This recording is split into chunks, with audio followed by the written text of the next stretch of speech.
ingon ganin ako sa Vigilia, this is not part of the plan of this year. So, I would like to extend my warmest gratitude sa tanan nga nag-adjust o naghatag sa mga o ilahang sympathy sa, I would say, sudden death sa ko ang papa.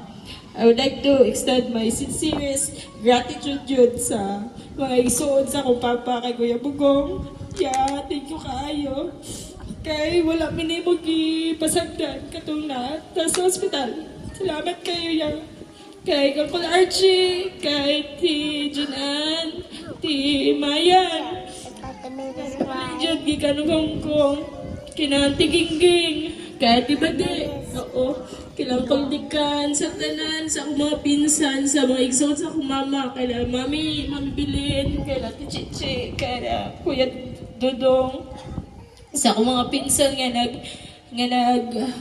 extend the ilahang physical effort, sa ilahang blessings financially, o sa among mga friends, colleagues, co-workers, relatives nga biyahe pa gikan sa lagyo nga lugar, sa Bohol, sa Nabunturan.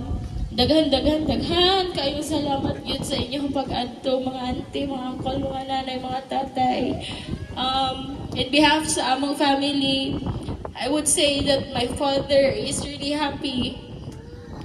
He is indeed happy knowing na naata karon and you have extended your sympathy towards us.